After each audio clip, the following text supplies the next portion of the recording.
Trojans never end. These lands are the homeland of the things that shed light on humanity.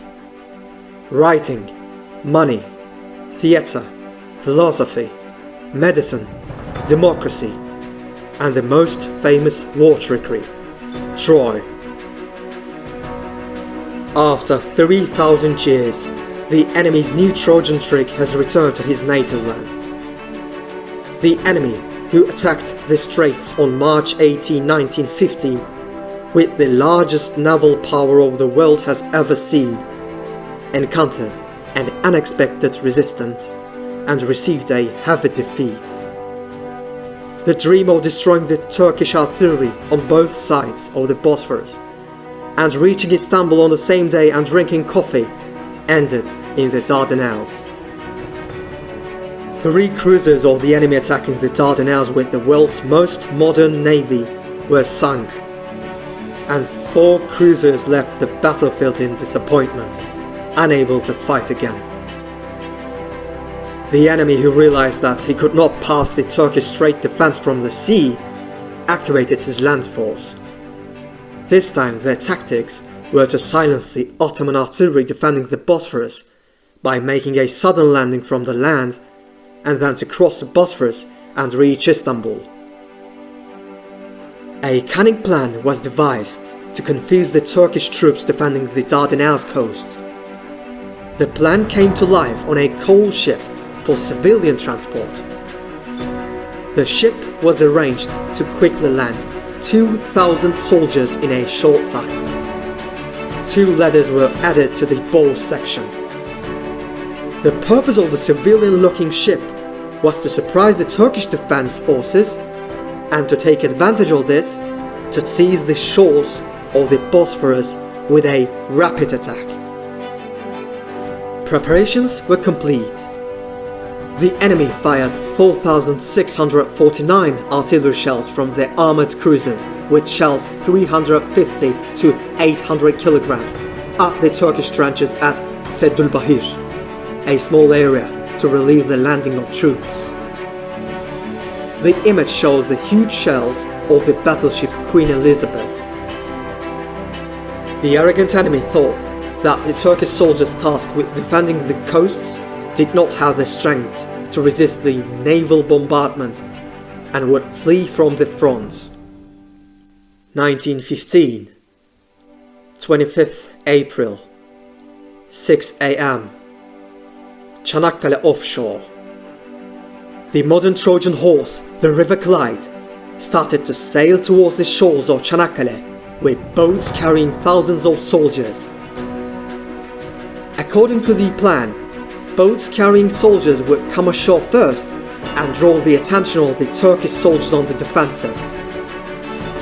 Immediately afterwards, the River Clyde coal ship carrying 2,000 soldiers would quickly enter Ertuğrul Bay, be stranded, and would expand the attack by disembarking its 2,000 soldiers. Enemy soldiers who came ashore in boats were met with intense defensive fire.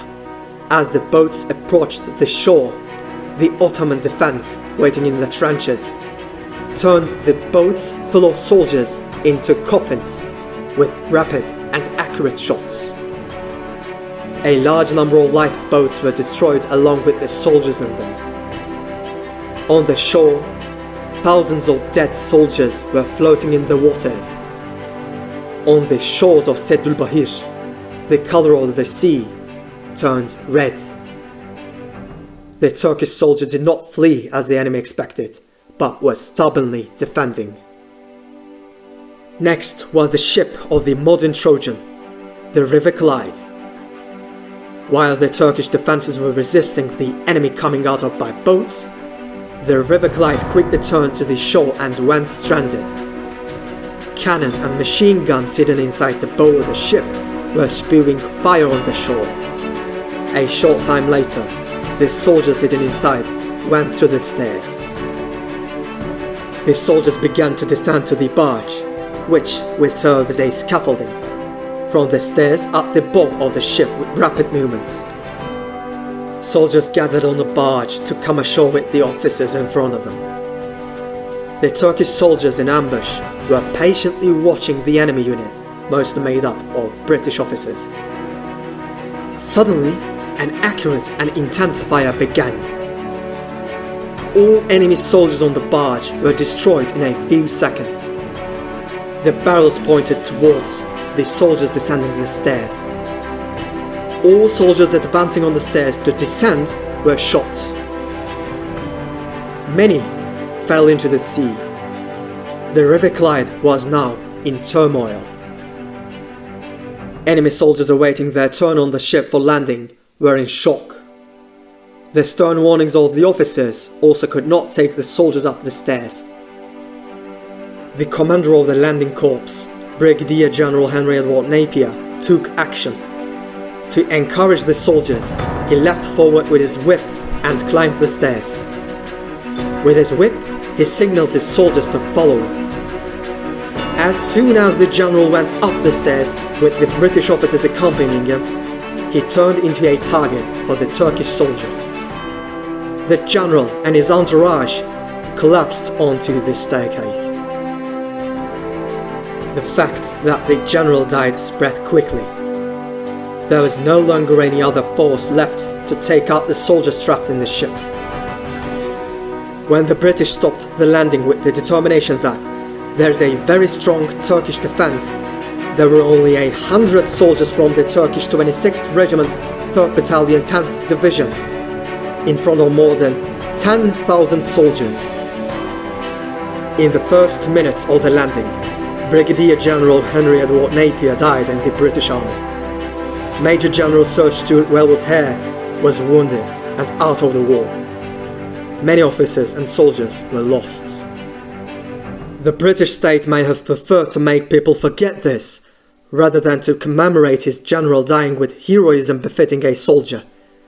We can understand that the British state preferred to make people forget that one of their generals was killed by the Turks. What we do not understand is why we don't remind it. No Turkish source has been remarkably told that British forces lost 2 of their generals on the first day.